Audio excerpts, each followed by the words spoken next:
লক্ষ্মী, আমি জানি এখন তোমার মন অশান্ত, কিন্তু তোমাকে তোমার মন শান্ত করতেই হবে। কারণ রোহিণী মাকে খুব বড় একটা কাজ করতে হবে। যদি তাকে লক্ষ্য পর্যন্ত পৌঁছতে হয়, তাহলে তাকে বড় ঝুঁকি নিতেই হবে।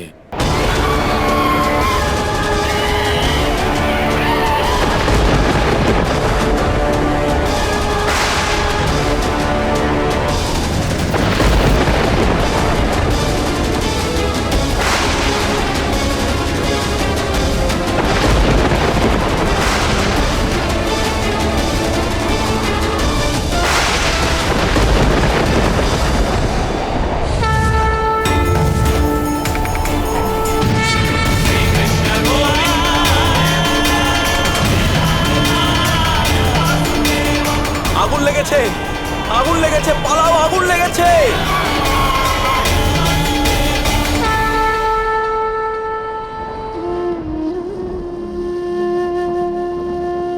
একটু জল তো খাও দেবকী, নিজের জন্য না হোক, তোমার সপ্তম পুত্রের জন্য তো খাও। জল জীবন দান করে, আর জীবনের মূল মন্ত্র আশা। কোনো আশা আর বাকি আছে আর্য?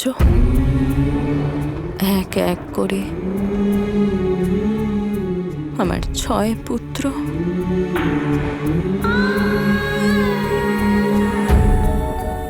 কোনো আশা আর বাকি নেই।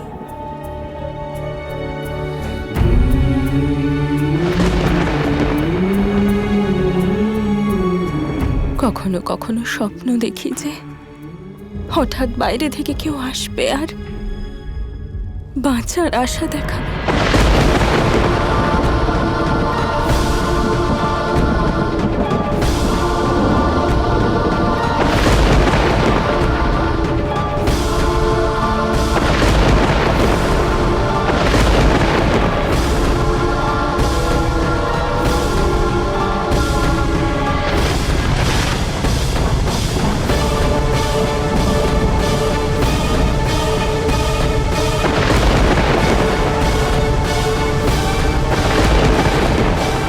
জীবনের মূল ভিত্তি যদি আশা হয়, তাহলে আশাও কখনো জীবনকে ছেড়ে চলে যায় না দেবকী।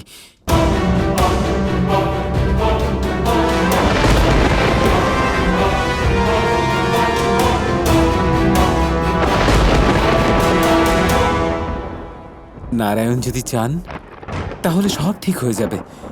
হে নারায়ণ, আমাকে পথ দেখান।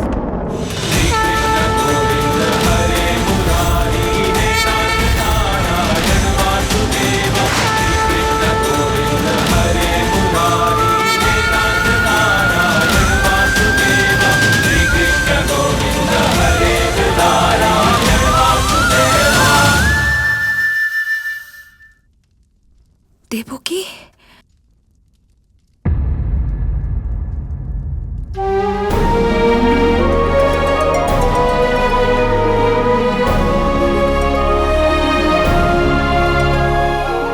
রোহিণী,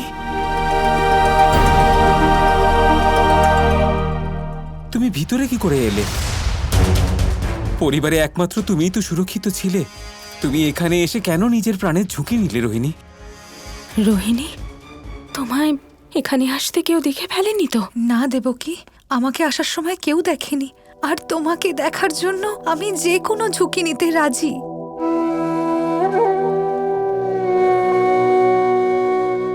কিন্তু ভিতরে কি করে আসবে? কোনো রাস্তা নেই আর্য। একটা কাজ করো, তুমি ওইখানে ওই অন্ধকারের মধ্যে গিয়ে লুকিয়ে পড়ো।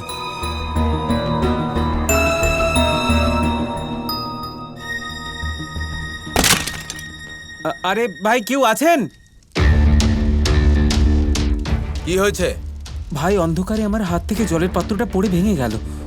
এখানে কলসিতে জলও নেই। এই দেখো, আমার স্ত্রীর তেষ্টা পেয়েছে।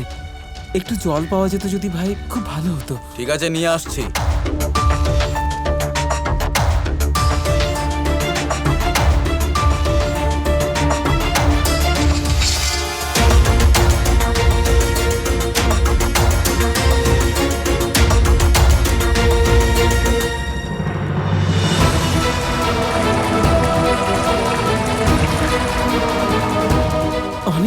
ধন্যবাদ ভাই, খুব উপকার হলো।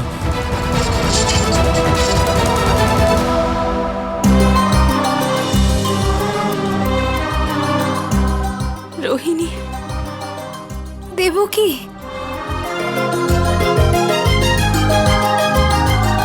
তোমার এখানে আসা উচিত হয়নি রোহিণী। আমার স্বামী নিজের কর্তব্য পালন করতে আমার থেকে দূরে কারাগারে বন্দি। এই সময় আমি কিভাবে না আসি? দেবকী, আজ পৃথিবীর প্রতিটি মা প্রত্যেকে তোমার কষ্ট অনুভব করে আর তোমার দুঃখে দুঃখীও হয়। সবাই তোমার আর তোমার অষ্টম পুত্রের জন্য প্রার্থনা করছে।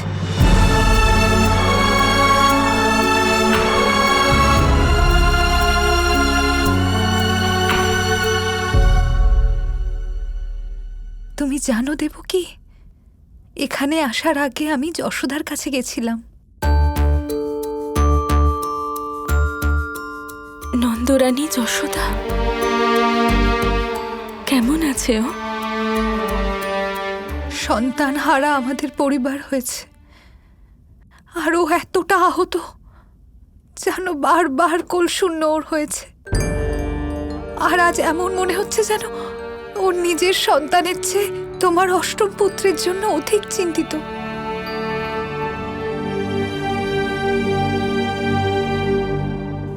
যশোদা আর আমার পরিস্থিতি এক।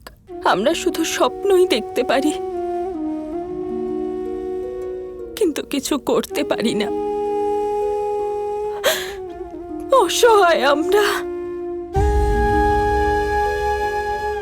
দেবকী, অসহায়ের অভিশাপে শক্তি থাকে। যশোদা তোমার জন্য বার্তা পাঠিয়েছে। ওর বিশ্বাস তোমার অষ্টম সন্তান জীবিত থাকবে আর কংসকে শেষও করবে। যশোদা তোমার জন্য বিশেষ উপহারও পাঠিয়েছে।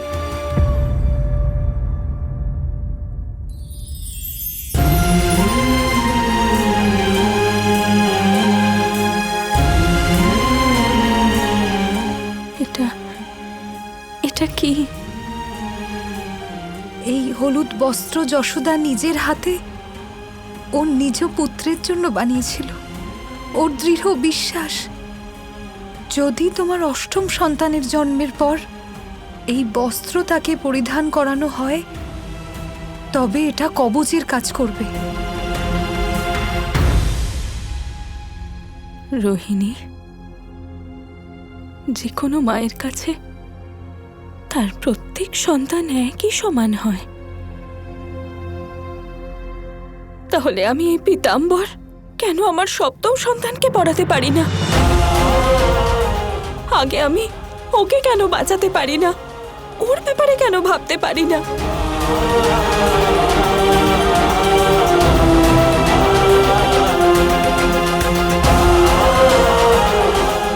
আমি জানি না এতে এমন কি শক্তি আছে।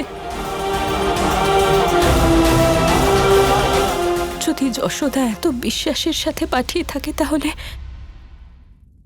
নিশ্চয়ই বিশেষ কিছু হবে।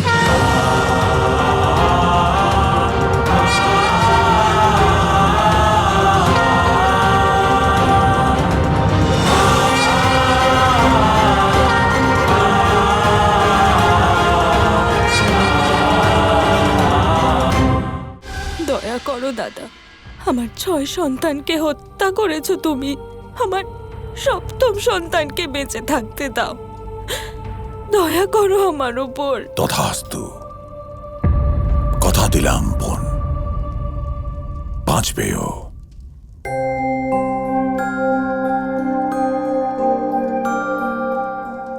বাঁচতে দেব ওকে বোন আমি,